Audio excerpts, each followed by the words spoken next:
가이드 같은 경우는 저희도 낚싯대를 만들지만 낚싯대의 원단만큼이나 때로는 원단보다 더 비싼 가격을 원가를 차지하는 게 이 가이드가 되는데요. 지금 낚싯대 같은 경우는 가이드가 루어 낚싯대는 필수로 장착이 되는데 이제 여기서 이제 후지 가이드 토르자이트라고 많이 들어보셨잖아요. 토르자이트의 티타늄 프레임으로 되어 있는 그런 토르자이트의 케이지 탑 가이드 같은 경우는 거의 소비자가가 거의 3만 원 가까이, 3만 원 조금 넘을 거예요. 그 정도 가격이 된다는 말은 이게 한 10개가 들어간다고 치면은 이 가이드만 모으더라도 물론 소비자가로 제작을 하지 않겠지만 거의 중급형 낚싯대 하나가 나올 정도로 굉장히 가이드의 가격이 낚싯대의 가격을 좌지우지하는 경우가 있을 정도로 좀 큰 범위의 그 부품이라고 볼 수 있는데요.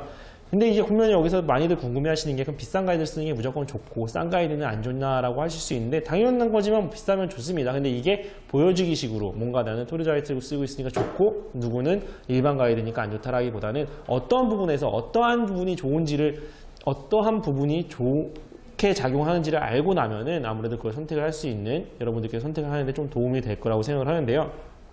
가이드가 첫째는 일단 두 가지 이유를 볼 수 있어요. 첫 번째로는 이 가이드가 비쌀수록 기본적으로 가벼워집니다. 뭐 티타늄 프레임이라든지 뭐 스테인리스 프레임이라든지 내구성의 이유도 있겠지만 기본적으로 가이드가 가벼워져요.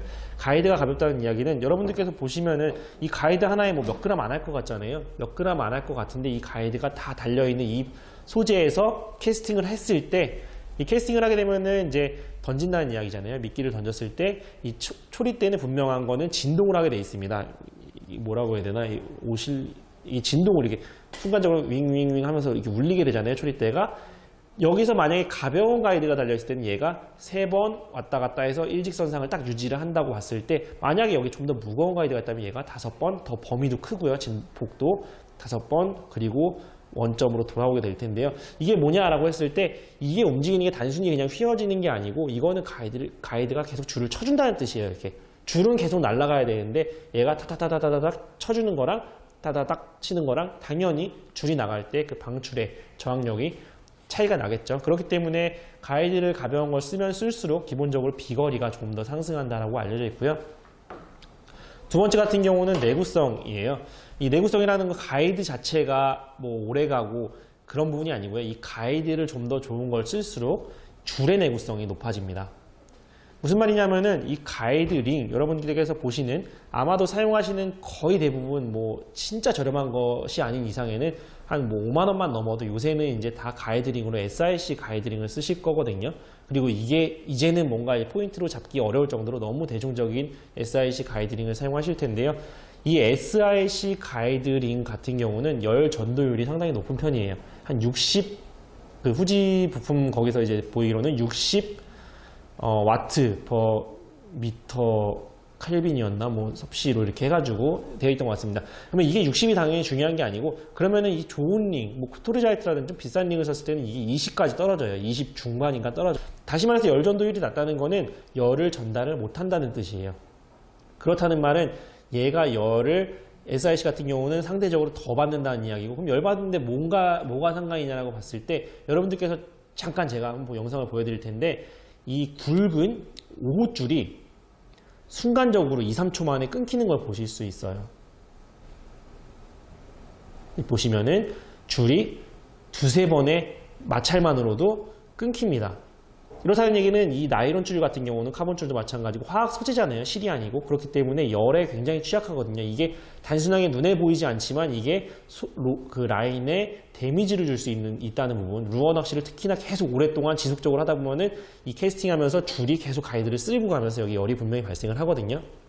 이 열이 누적이 되다 보면은 전도율이 나지만 이게 그냥 날아가거나 무시가 돼요. 근데 이게 남아있다 보면은 라인에 지속적인 데미지를 줄 수 있다. 그렇기 때문에 가이드 같은 경우는 그래서 내가 라이트하게 간단하게 낚시를 즐기지 않고 좀 더 오랫동안 좀 집중해가지고 즐기고 좀 더 중상급이 될수록 아무래도 가이드도 신경을 써야 될 필요는 있겠다라고 생각을 합니다.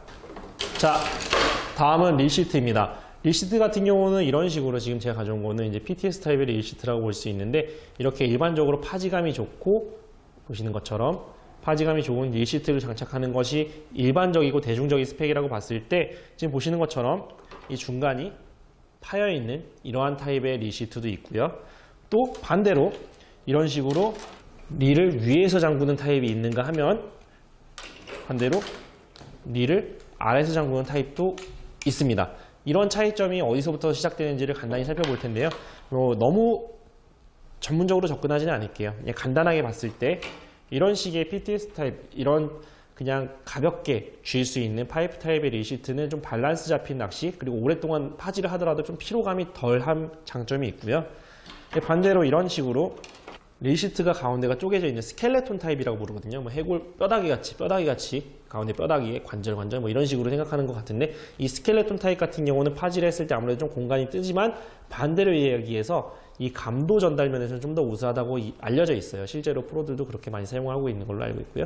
그렇지만 이제 이 감도적인 장점이 있지만 오랫동안 잡고 있을 때 파지할 때 조금 불편함이 있을 수 있습니다. 근데 이 오래라는 거는 뭐 한 2-3시간 이런 게 아니고 거의 뭐 8시간, 5시간 좀 장기적으로 게임을 뛰거나 진짜 낚시를 오래 하시다 보면은 불편함을 느끼는 정도. 그렇기 때문에 입문하실 때는 크게 고려될 부분은 아닌 것 같아요. 기본적으로 감도에 좀 더 장점이 있다라고 볼 수 있겠고요.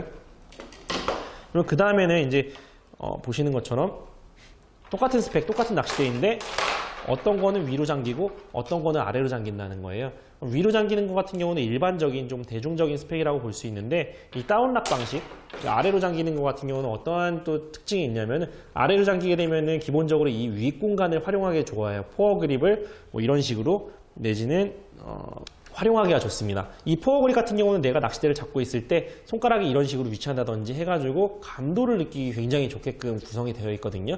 물론 이제 포어 그립 가치가 길어가지고 이런 식으로 손을 잡고 막 당기는 용도의 포어 그립도 있겠지만, 기본적인 포어 그립의 그 다운락 방식의 포어 그립은 이렇게 뭔가 구조물을 대줘서 여기다 손가락을 살짝 대고 감도를 느끼면서 낚시를 하게끔 용이하게끔 생겨져 있습니다. 그렇기 때문에 내가 구매를 하고자 할 때, 장비를 고려할 때 포어 그립이 좀 더 이렇게 뭔가 이렇게 지지대가 있거나 좀 구조물이 있어가지고 내가 감도를 좀 더 극대화시킬 수 있는 제품인지, 또 내가 하고자 하는 낚시는 그런 게 아니고 좀 더 강하고 단단한 낚시를 즐길 거다 그러면 당연히 위로 잠궈가지고 위에는 그다지 뭐 이런 구조물이 있을 필요는 없겠죠. 자, 이어서 손잡이 길이가 있습니다. 손잡이 길이도 조금 눈여겨보셔야 할 텐데요. 일반적으로 뭐 민물에서 낚시를 즐기기 위한 손잡이 같은 경우는 보시는 것처럼 낚싯대를 파지를 했을 때 한 여기 전환의 절반 정도 오는 게 일반적입니다.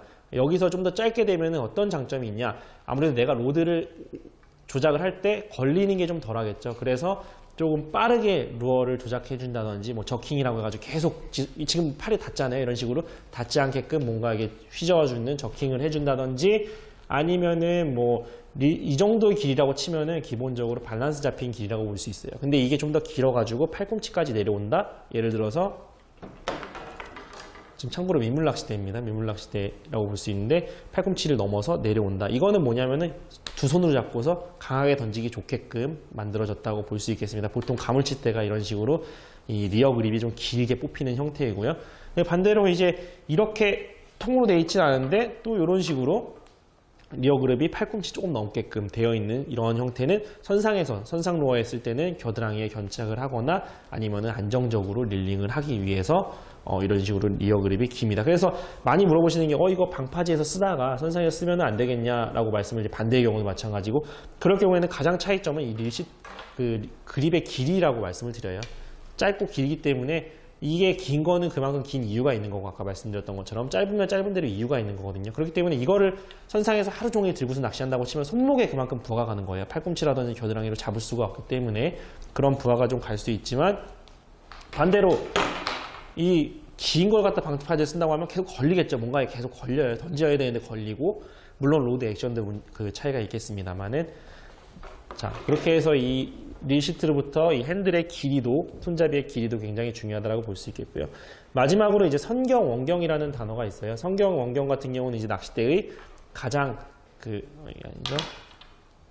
가장 가는 쪽의 너비와 가장 두꺼운 쪽의 너비를 의미를 합니다. 근데 실질적으로 이게 그 루어 낚싯대에서는 잘 눈여겨보지 않게 되는 스펙이에요. 왜냐하면은 이미 강도라든지 휘임새라든지 이런 걸로 인해서 낚싯대에 대한 기본적인 스펙은 머릿속에 들어오거든요. 근데 이제 성경과 원경이 나오는 가장 큰 이유는 뭐 이렇게 스펙이 나오지 않는 원투 낚싯대라든지 찌낚싯대 이런 것들은 이 단위를 보면은 바로 보이거든요. 내가 쓰는 낚싯대가 탑가일이 있는데 그 성경이 뭐 3mm인데 좀 굵네요. 한 2mm인데 이 낚싯대는 1mm다. 오, 되게 가느네. 아니면은 3mm다. 굉장히 굵네? 이렇게 와닿을 수가 있거든요. 그래서 이 성경 원경을 사용하지만 루어 낚싯대에서는 미디움 라이트 이런 식으로 인지를 할 수 있다라고 볼 수 있겠습니다.